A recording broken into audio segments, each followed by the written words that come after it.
Hello, my dear friend, all around the planet. My name is Abbas Tamori. Time is 12:43. Today's 25th of July. Just 1 hour past the midnight. I'm going to continue these messages that I have for the people of the world as a matter of concern of a citizen of the planet for his fellow human being. By no means I am any authority, or I wish to be one, to interfere in any politics or any system of the people. What I say and what I know is merely as a token of my concern and appreciation towards all the people of the earth, whatever that I know. Tonight I'm going to continue my messages towards the Muslim wars, and I picked the country Turkey and the countries that they speak Turkish language, all the way from Mongolia to Turkey. Some of them were in the Silk Road countries, they used to call them, like Mongolia, Kyrgyzstan, Tatarstan, Turkmenistan, Uzbekistan, and so on.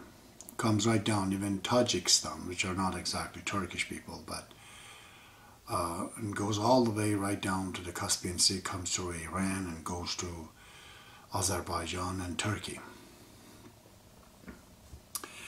I was in your country at 2007, in around January 2007. I visited Istanbul, of course. And then we went to Ankara, we went to Cappadocia, we went to Konya, which was my main purpose of coming there. And then on the way back we went to Aderna, where Baha'ullahs come. It's a very unique country. It's one of the best among the Muslim worlds, certainly one of the most beautiful. But I was surprised by the Turkish people. They were absolutely polite, and a special politeness and gentleness and demurity in their attitude. They were such an hospitable people. I was with Lisa at the time there. Everyone was helping us. I remember in Ankara we were looking for a Canadian embassy. These police forces, they would stop, help us, even they use their own cell phone to tell us where the address is. So I knew of Ataturk before, but in there I learned more about him and who he was. What an excellent individual, one of the transformers in 20th century. And he had the secret, which was combinations. A man of Macedonian blood, which was a part of the Turkish Empire at that time, who was Western in a way, his body, but yet his mind and his soul and his heart was Turkish. He was, a Muslim. These two combinations is something to think about him. What a serious individual. The things that he has done, and I see it was really long-lasting effect, positive effect on the Turkish people had. One of them was changing of the alphabet. What a psychological effect it has had over the people in Turkey to get them psychologically away from the Muslim world at the time, which he distinguished it very well, it was rotten. And he also separated religious figures and authority from the politics in the mainstream society. This way he really preserved Islam, because we know what Islam and religious people, when they come into politics, what happens. They are the moral authority, but when they come into the politics, then they lose all their spiritual power, because people do not trust politics as much as they trust a religious figure. And Ataturk did this service to Islam, in my opinion. So, yeah, it was an amazing country to see that how all the entire cradle of the civilization has been there. You go in Cappadocia, you hear about the Hittites, you know, really ancient people. And then you hear, you come down in Istanbul, and you see all this Christian background, you know, things that is in there, from Hagia Sophia to that. There's another place, beautiful place where it is in Turkey, in the Istanbul underground, and so is the Islamic, you know, everything is there. Such a cradle. God, after the Mongol horde attacked Iran, they trusted the Turkey to be the citadel of the Muslim faith, you know. So it is a country that it is definitely a role model, because democracy and secularism is definitely exist in it. And unlike any other countries in the Middle East, you can actually see one prime minister actually changes. You know, in some of the countries they just come in and they never go away. So interacting with people, talking to people, I got really interested. I wish at that time, if I knew Turkey as much as I did knew it in 2007, I probably would have gone to Turkey, and I wish I could have applied for the citizenship of Turkey and become a Turk, because my last name is Temuri and part of me is Tatar, and I know Turkish people have background to the Tatars, and that is my last name, Temuri. So I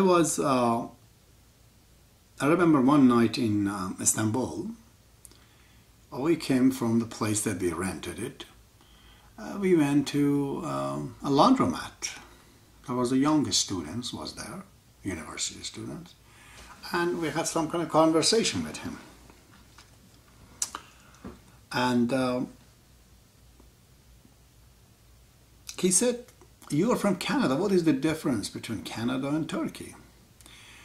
I told him, the natural beauty and the landscape of Turkey is nothing less than Canada. And what I've seen is really beautiful. And its citizen people, if not more, they're nothing less than people of Canada. But there's something in Canada that may not be here. He said, "What is that?" I said, "It's the services that we have in Canada. We have a welfare system for those who cannot afford to go to work or be working. Disability for those who cannot work at all. There is a medical system that is free to go, whatever the cost might be.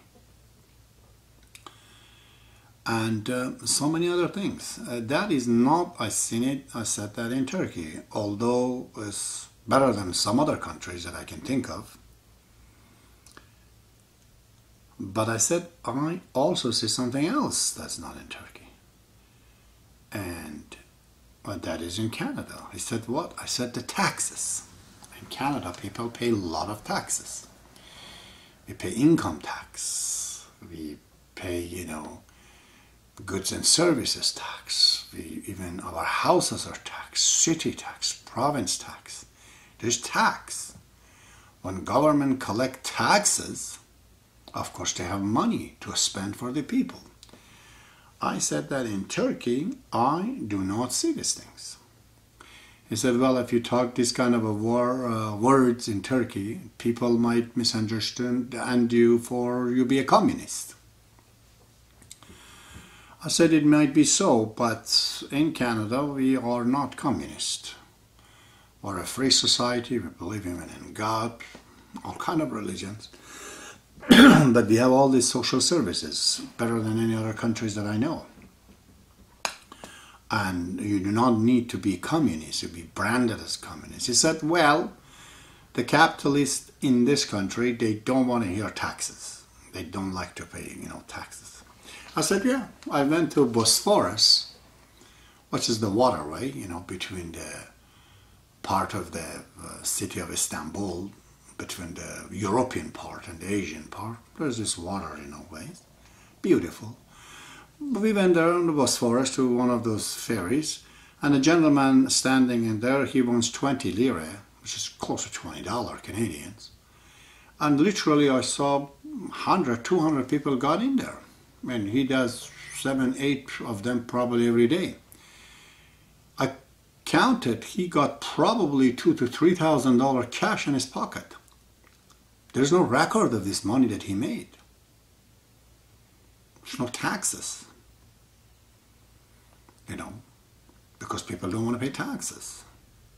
I said then, of course the government does not have money. How do they generate money when there's not enough taxes? Okay. This is when a country goes down because it does not have that social services. It's not, that's the only difference I said is between Canada and here. We pay taxes, you guys don't. In Canada there's a minimum wage. Today I'm talking is $10. 2007 was I think around $6, $7. So the money that you don't make here. I went to a hospital and I was talking to a nurse. She said that, I think about 800 lira, which is again close to $800 that she makes. I said, but the rent in Istanbul is close to $1,000 for an apartment. How could you survive? What kind of an underground economy is then this? So he said, so what do you think? I said, I don't know, but if I was a citizen of Turkey, I would think that Turkey needs a revolution. A revolution a bit different from other places. Okay? Mostly revolutions in the Middle East comes to the destructions and causes the new regime changes and new people come in.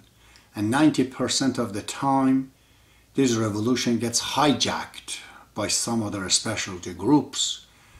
They come in as it happened in Iran, as it's happening in everywhere in the Middle East.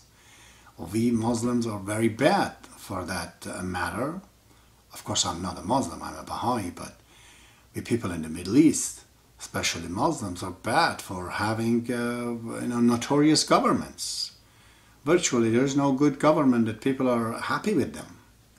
But in Turkey, I said, I see that there are a bit differences, There is really law and order in this country with a certain amount of freedom, as you mentioned, there's no. I said, in this case, I think Turkey needs a revolution, but this revolution is a little bit different. I would have made it a revolution about the renovation, not just destruction of the country, destruction of the regimes. There are items that has to be fixed in Turkey. For this, we do not need to change the government or the system or constitution, none of that. One of them is that we have to create a tax system in which people pay, like Canada, 30% tax of their income tax. Businesses, people, everybody. The money that government makes, immediately they create a minimum wage system and get everybody, on the track. Create a system where there is welfare, where there is pensions, all the things that you could find in modern countries, so-called, whether European or Canadian, Americans are not as good, but Canada, Australia, Germany, Holland, these are the countries that we sometimes look upon when you look at them as a good social system, social orders. If we get this tax system going, we can do that. He said, good luck, Because if you even talk about it, even if you're the government and if you are the